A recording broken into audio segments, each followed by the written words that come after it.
Hey guys, there's just one change I want to invite you to make as you think about 2024. As you think about 2024, what if you put God first and in so doing, you made a commitment to participating in the life of a church? Now, look, I know it's a sacrifice. I get it. That's part of what going to church is. But why do we do that?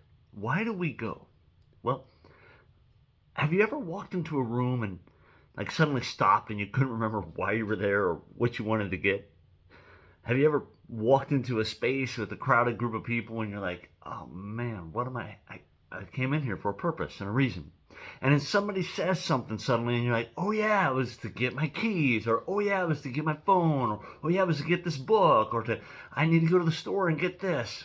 You see, what happens is something triggers something inside your head and you are reminded of what you should remember. That's what happens every Sunday at church. You are reminded of what you should remember.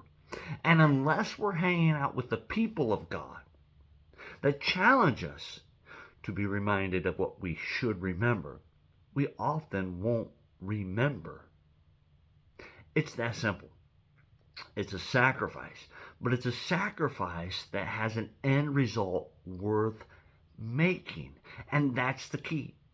So for 2024, if you want to change your entire life, if you want to make everything different, if you want to learn what it means to live with the peace that passes understanding, because there may be some tough things coming, if you want to be surrounded by a family that cheers you on no matter what, if you want to be reminded of what you should remember, I invite you to take our challenge and for 6 Sundays in a row, commit to attending a church that you may be blessed by God by being reminded of what you should remember.